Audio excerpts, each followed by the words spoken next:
சென்னை மற்றும் மும்பையில் அமைந்துள்ள உயர்நீதிமன்றங்களின் பெயர்களை மாற்றுவதற்கான மசோதாவை வடிவமைக்கும் பணியை மத்திய சட்ட அமைச்சகம் துவக்கியுள்ளது. தமிழகத்தின் தலைநகராக விளங்கிய மெட்ராஸின் பெயர் 1996ஆம் ஆண்டில் சென்னை என மாற்றப்பட்டது.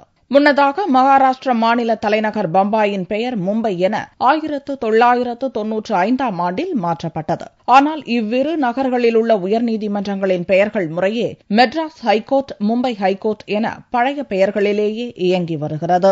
1862ஆம் ஆண்டில் திறக்கப்பட்ட மும்பை மற்றும் மெட்ராஸ் உயர்நீதிமன்றங்களின் பெயர்களை பார்லிமென்ட் சட்டம் மூலம் அதிகாரப்பூர்வமாக மாற்ற மத்திய அரசு முடிவு செய்துள்ளது. இதற்காக இந்திய உயர்நீதிமன்ற சட்டம் 1981இல் திருத்தம் கொண்டுவரும் மசோதாவை தயாரிக்கும் பணிகளை சட்ட அமைச்சகம் துவக்கியுள்ளது.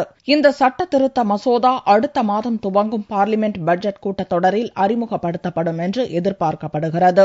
சென்னையில் உள்ள உயர்நீதிமன்றத்துக்கு மதுரையில் ஒரு கிளை உள்ளது. மும்பையில் உள்ள உயர்நீதிமன்றத்துக்கு நாக்பூர், அவுரங்காபாத், கோவா என 3 இடங்களில் கிளைகள் உள்ளன.